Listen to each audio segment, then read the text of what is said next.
सुरू. मामाच्या गावाला जाऊया या गाण्यात जो उत्साह आहे, तोच उत्साह, तोच आनंद मामांच्या घरात प्रवेश करताना आज आम्हाला जाणवत होता. झुक झुक झुक झुक आगीन गाडी, धुरांच्या रेघा हवेत काढी, पळती झाडी पाहूया, मामाच्या गावाला जाऊया, जाऊया मामाच्या गावाला जाऊया, जाऊया मामाच्या गावाला. यावेळी मेवणे मेवणे मामा आणि दादा एकमेकांना भेटून खूपच भावनिक झाले.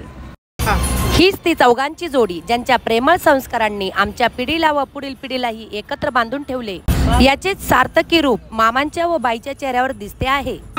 झुक झुक झुक झुक आगीन गाडी, धुरांच्या रेघा हवेत काढी, पळती झाडी पाहू. आमच्या लहानपणी मामांची व आमची जी फॅमिली नेहमीच एकत्र असायची, ती फॅमिली आज पुन्हा एकदा विस्तारित स्वरूपात एकत्र येऊन सुंदर अशा फोटोत सामावली.